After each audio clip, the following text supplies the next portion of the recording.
আসসালামু আলাইকুম। আজকে আমি কথা বলতে চাই বর্তমানে অন্যতম একটি গুরুত্বপূর্ণ ইস্যু নিয়ে, সেটি হচ্ছে কিংস পার্টি। ছাত্ররা যে দলটি গঠন করতে যাচ্ছে, বিভিন্ন রাজনৈতিক দল সমালোচনা করে বলতে যাচ্ছে সেই দলটি হচ্ছে কিংস পার্টি। কিন্তু কিংস পার্টির ইতিহাস কি এই বাংলাদেশে নেই? আগে ছিল না? অবশ্যই ছিল। 1978 সালে যখন জিয়াউর রহমান ক্ষমতা থেকে বিএনপি গঠিত হয়েছিল, সেটি কি কিংস পার্টি ছিল না? মুসলিম লীগ, ডান বাম বিভিন্ন দলের নেতাদের সমন্বয়ে কিন্তু ওই সময় দলটি গঠন হয়েছিল। তারপরে কি বিএনপি গণতান্ত্রিকভাবে বিকশিত হয়নি? হয়েছিল, এবং বাংলাদেশের অন্যতম একটি জনপ্রিয় দল হয়েছিল। তো দেশের 75-এর 15ই আগস্টের বড় ধরনের পট পরিবর্তনের পর একটি দল এদেশে হয়েছে, যেটি হচ্ছে বিএনপি। এখন 2024 সালে দেশের বড় একটি পরিবর্তন হয়েছে। এখন যদি নতুন কোনো দল গঠন হয়, সেটাকে আমরা কিংস পার্টি বলে অবজ্ঞা করতে পারি না। তো এই জন্য আমি বলতে চাই, ছাত্ররা যে দলটি করছে সে বিষয়ে বিএনপির উচিত সহযোগিতা করা। কেন সহযোগিতা করা উচিত সেটাই বলছি। ইতিপূর্বে আমরা দেখতে পেয়েছি বাংলাদেশে আওয়ামী লীগ ও বিএনপি মিলে তৃতীয় কোনো দলকে কখনোই দাঁড়াতে দেয়নি। এর সবচেয়ে বড় উদাহরণ হচ্ছে 2006 সালে বদরুদ্দোজা চৌধুরী বিএনপি থেকে বের হয়ে বিকল্প দ্বারা বাংলাদেশ নামে একটি দল গঠন করেছিল। তখন তিনি যখন প্রথম সমাবেশ করে, তখন কিন্তু তাকে রেললাইনের উপর দিয়ে ছাত্রদল যুবদল দৌড়ে দিয়েছিল। এ কথা কিন্তু মানুষ ভুলেনি। আরেকটি কারণে এই দেশে দল প্রয়োজন। কেন?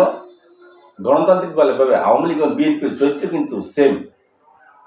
দুর্নীতি বলেন, রাষ্ট্র পরিচালনা বলেন, শাসন ব্যবস্থা বলেন, তাদের তৃণমূলের সংগঠনগুলোর আচার আচরণ বলেন, প্রায় সেম। ছাত্রদল ছাত্রলীগ, যুবদল যুবলীগ, এবং বিএনপি আওয়ামী লীগ, এবং তাদের যে তৃণমূল পর্যায়ে তাদের পরিচালনা, সব ক্ষেত্রে মিল আছে। কোথাও আপনি বিন্দুমাত্র অমিল পাবেন না। কিন্তু দেশ কিভাবে চলবে? তো আমরা চাই দেশে নতুন দল আসুক। জন্য একটা কথা বলি, একটু ঐতিহাসিকভাবে বলি, এই দুটি দলের ভিতর কি মিল। স্বৈরাচার এরশাদ পতনের পরে 91 সালে কিন্তু তত্ত্বাবধায়ক সরকারের আন্ডারে একটি নির্বাচন হয়েছিল, যেই নির্বাচনের মধ্য দিয়ে বিএনপি ক্ষমতায় এসেছিল। 96 সালে সেই বিএনপি কিন্তু তত্ত্বাবধায়ক ইস্যুতে নির্বাচন করতে চায়নি। তখন তারা 15ই ফেব্রুয়ারিতে একটি বিতর্কিত নির্বাচন করেছিল, যার সংসদের মেয়াদ ছিল মাত্র 15 থেকে 20 দিন। তারপর আওয়ামী লীগের গণ আন্দোলনের মুখে তত্ত্বাবধায়ক সরকার আবার ফিরিয়ে এনে 96 একটি নির্বাচন হয়, যে নির্বাচনের মধ্য দিয়ে কিন্তু আওয়ামী লীগ ক্ষমতায় এসেছিল। তারই ধারাবাহিকতায় 2001 সালে বিএনপিও ক্ষমতায় এসেছিল। কিন্তু এই তত্ত্বাবধায়ক সরকার ইস্যুটি কখন বিতর্কিত হলো? 2004-5 সালে যখন বিএনপি বিচারপতিদের বয়স সংশোধন করে কে এম হাসানকে প্রধান উপদেষ্টা করার নিমিত্তে এই বয়সটি সংশোধন করেছিল, তখন আওয়ামী লীগ এবং বিএনপির ভিতরে কিন্তু অনাস্থার সৃষ্টি হয়েছিল। আর তখনই কিন্তু এসেছিল 111। বিএনপি কেন সেটি মীমাংসিত একটি ইস্যুকে তারা নতুন করে জাগ্রত করেছিল, এই প্রধান বিচারপতির বয়স সংশোধন করে তাদের দলীয় লোক কে এম হাসানকে কেন প্রধান উপদেষ্টা করতে হবে, সেই যে বিশ্বাস ভেঙেছিল, তারপরে কিন্তু প্রধান উপদেষ্টা এসেছিল। তারপরে কিন্তু আমরা 111 দেখেছিলাম। তো 2006 সালের দায়ভার কিন্তু বিএনপির, অনাস্থার সৃষ্টির প্রথম দায়ভার বিএনপি। তারপর 2009 সালের নির্বাচনে নিরঙ্কুশ সংখ্যাগরিষ্ঠতা পেয়ে আওয়ামী লীগ 2013 সালে কিন্তু এই তত্ত্বাবধায়ক ইস্যুটিকে বাতিল করে দেয়, পদ্ধতিটিকে বাতিল করে দেয়। তারপর আমরা দেখলাম ক্ষমতায় থাকতে যে আওয়ামী লীগ 2014, 2018 এবং 2024 সালে বিতর্কিত নির্বাচন করলো। তো এই যে দুইটি দল ক্ষমতায় আসলেই ফন্দি বিক্রি করে কিভাবে আবার ক্ষমতায় থেকে যাওয়া যায়। তো এই দুইটি দলের তো এই পার্থক্য নেই। তো এখন দেশে কি নতুন দলের প্রয়োজন নাই?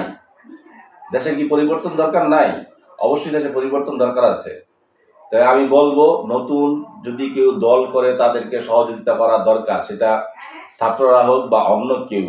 বিএনপিকে বলবো, মানুষকে অতীত মনে করাবেন না। হ্যাঁ, এখনকার প্রজন্ম হয়তো অনেক কিছু জানে না, কিন্তু আমাদের যাদের বয়স একটু বেশি, বা আমরা যারা ওইসব নির্বাচন দেখেছি, আমাদের কিন্তু সব কিছু মনে আছে। তাই বিএনপিকে বলবো, ছাত্রদের সমালোচনা করে না করে তাদের সহযোগিতা করুন। যদি তারা নতুন দল গঠন করে তারা জনগণের কাছে যায়, জনগণ যদি গ্রহণ না করে তারা এমনিতেই নিঃশেষ হয়ে যাবে। কিন্তু একটি দল গঠন করার আগেই আপনারা সেই দলগুলোর গলা চিপে ধরবেন, এভাবে তো একটা দেশ চলতে পারে না। কেন সেদিন বদরুদ্দোজা চৌধুরীকে রেললাইনের উপর দিয়ে দৌড়ানি খেতে হলো? এই যে রাজনৈতিক কালচার, এই কালচার থেকে কি দেশ মুক্তি পাবে না? কিসের গণতন্ত্র? যেই গণতন্ত্রে সংখ্যাগরিষ্ঠ আসন নিয়ে জয়লাভ করার পরে যে যার ইচ্ছা মতো সংবিধান সংশোধন করে জনগণের অধিকারকে হরণ করা হয়, এটা কেমন গণতন্ত্র? তাই আমি বলবো, নির্বাচনের আগে অবশ্যই প্রপার সংস্কার প্রয়োজন, তারপরে একটি নির্বাচন দেওয়া উচিত।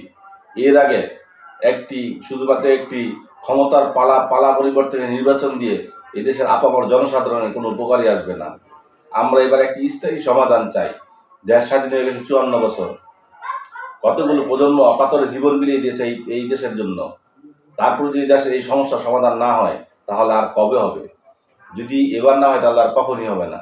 তাই আমি বলবো, প্রপার সংস্কার করে তারপর নতুন কোনো রাজনৈতিক দল যদি আসতে চায়, তাদেরকে তাদের কার্যক্রম পরিচালনা করার সুযোগ দিতে হবে। তারপর জনগণ যাকে বেছে নিবে, সেই দেশের রাষ্ট্রের ক্ষমতায় আসবে, সেটা বিএনপি হোক অথবা অন্য কেউ হোক। সবাইকে ধন্যবাদ।